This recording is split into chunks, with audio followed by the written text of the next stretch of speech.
Što mene ovaj shopping opušta, tačno se opustim sve dok ne dojem na kasu. Novi Jop parfem, uljebe 63 marke, 63 pičke materne, sam nabijaju cijene. 2,80, 2,95, ima šta jeftinije. Krli cijenu vlažnije maramica ko da su Haman lično u njih pljuvali namokrivali. Evo neki je Higl, znači marka 80, prodano. Jesi uzmala ovaj Elsevier Long Repair? Ja. Znači govno. Noćni ulošci duplo pakovanje. Krv ti jebem skoro 5 maraka ko da ću tima poletit. Dakle, te pelene sam uzela. Treba mi novi korektor i bronzer. Svaki mjesec mi treba nešto. Šta ja radim? Ja se ne šminkam, ja se Haman krećim. Zatim krema za ruke, grošak, depilacijske trake da se ošurim ko krme, štrik da se objesim, Palmolive Field Massage, gel za tuškanje. Moram ja to šnjoknut.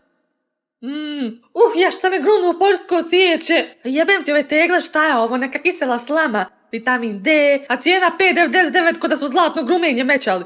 Niš, uzet ću ajvaru, ljud ko moja napaćena duša.